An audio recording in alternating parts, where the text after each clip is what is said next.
സ്വർഗരാജ്യം വിളക്കുമെടുത്ത് മണവാളനെ എതിരേൽക്കാൻ പുറപ്പെട്ട 10 കന്യകമാർക്ക് സദൃശ്യം. അവരിൽ 5 പേർ വിവേകശൂന്യരും 5 പേർ വിവേകവതികളുമായിരുന്നു. വിവേകശൂന്യകൾ വിളക്കെടുത്തപ്പോൾ എണ്ണ കരുതിയില്ല. വിവേകവതികളാകട്ടെ വിളക്കുകളോടൊപ്പം പാത്രങ്ങളിൽ എണ്ണയും എടുത്തിരുന്നു. മണവാളൻ വരാൻ വൈകി. ഉറക്കം വരികയാൽ കന്യകമാർ കിടന്നുറങ്ങി. അർദ്ധരാത്രിയിൽ ഇതാ മണവാളൻ പുറത്തുവന്ന് അവനെ എതിരേൽക്കുവിൻ എന്ന് ആർപ്പുവിളിയുണ്ടായി.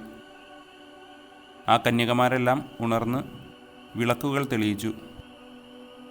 വിവേകശൂന്യകൾ വിവേകവതികളോട് പറഞ്ഞു, ഞങ്ങളുടെ വിളക്കുകൾ അണഞ്ഞു പോകുന്നതിനാൽ നിങ്ങളുടെ എണ്ണയിൽ കുറെ ഞങ്ങൾക്ക് തരിക.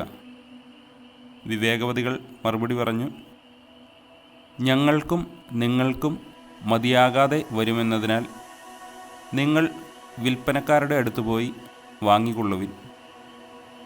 അവർ വാങ്ങാൻ പോയപ്പോൾ മണവാളൻ വന്നു. ഒരുങ്ങിയിരുന്നവർ അവനോടൊത്ത് വിവാഹവിരുന്നിന് അകത്ത് പ്രവേശിച്ചു. വാതിൽ അടയ്ക്കപ്പെടുകയും ചെയ്തു. പിന്നീട് മറ്റ് കന്യകമാർ വന്ന്, കർത്താവേ, കർത്താവേ, ഞങ്ങൾക്ക് തുറന്നു തരണമേ എന്ന് അപേക്ഷിച്ചു. അവൻ പ്രതിവചിച്ചു, സത്യമായി ഞാൻ നിങ്ങളോട് പറയുന്നു, ഞാൻ നിങ്ങളെ അറിയുകയില്ല.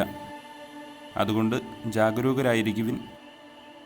ആ ദിവസമോ മണിക്കൂറോ നിങ്ങൾ അറിയുന്നില്ല.